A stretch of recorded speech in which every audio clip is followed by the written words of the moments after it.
how you're saying like the challenges that they were facing.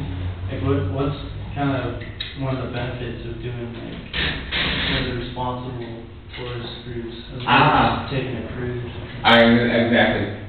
Some cruise ships are getting better too. I don't want to paint the whole industry in a negative way, but traditionally they've been pretty bad in terms of trying to make sure that benefit gets to local people. Like the money just stays aside, and they might employ, by law, you have to use a guide from the Galapagos when you're going out into natural areas that are designated for the tourism.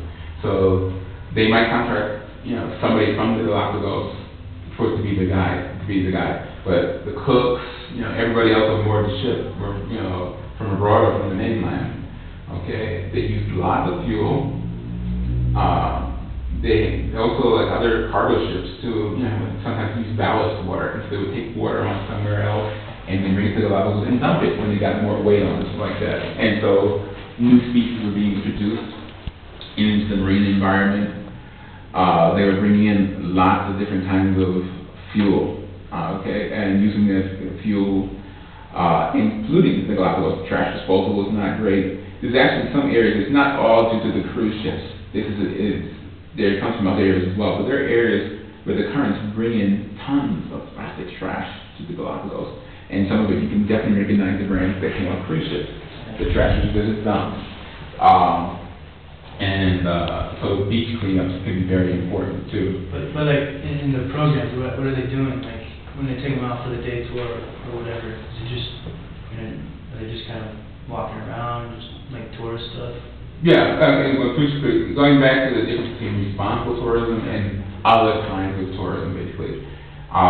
Without talking about necessarily cruise ships or any other thing, but it's the emphasis that's placed on responsible tourism.